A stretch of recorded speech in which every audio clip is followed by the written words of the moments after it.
நம்ம எதை பத்தி பேச போறோம்?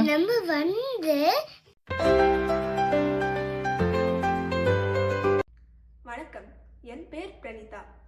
இன்னைக்கு எனக்கு பிடித்த 3 தமிழ் சொற்களை பத்தி நான் பேச போகிறேன். எனக்கு தமிழ் பாடல்கள் என்றால் மிகவும் பிடிக்கும். நறுமுகையே நறுமுகையே நீ ஒரு நாளிகை நில்லாய்.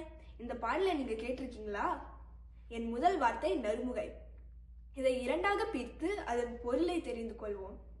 நறு என்றால் நறுமணம் அல்லது வாசனை. முகை என்றால் ஒட்டு. அதாவது நறுமுகை என்றால் வாசனை நிறைந்த மொட்டு. இந்த வார்த்தையை பெண்களின் இனிமை மற்றும் மென்மையை குறித்து சொல்லும். சமீபத்தில் நான் பாடலை கேட்டுக்கொண்டிருந்த போது பஞ்சாரம் என்ற வார்த்தையை நான் கேட்டேன்.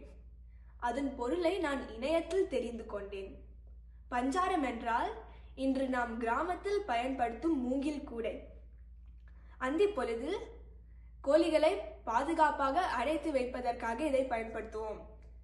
இதில் கோழிகளுக்கு காத்தோட்டமாக இருக்கும், நிற்பதற்கு இடம் இருக்கும், நடப்பதற்கும் இடம் இருக்கும். ஆனால் அவங்களால ஓட முடியாது. என் கடைசி வார்த்தை திணை. இது தமிழ் இலக்கணத்திலையும் இலக்கியத்திலையும் மிக முக்கியமான ஒரு சொல். அதன் பொருள் ஒழுக்கம், வகை அல்லது பிரிவு. இதை நாம உயிர்திணை, அஃறிணைன்னு படிச்சிருப்போம். ஐந்திணைகளை பற்றியும் நம்ம படிச்சிருப்போம். ஐந்திணைகள்னா 5 வகையான நிலங்கள்.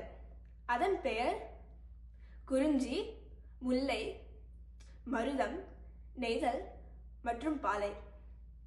எனக்கு இந்த 3 சொற்களும் மிகவும் பிடிக்கும். உங்களுக்கும் பிடிச்சிருக்கும்னு நான் நம்புறேன். நன்றி.